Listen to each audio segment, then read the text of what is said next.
How to buy crypto on Kraken app. For that, first of all, you need to launch your Kraken mobile application, and over here on the home page you need to select any of your cryptos that you want to purchase on Kraken.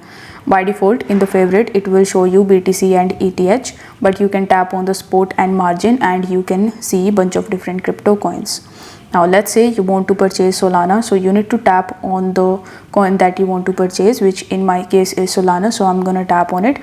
Now in order to purchase it, you just have to simply tap on the buy option in the bottom, and then you need to enter the amount of USD that you want to spend in order to purchase Solana.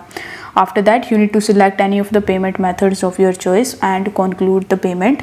Now once your payment is completed successfully, you will be able to see your order details in the order section.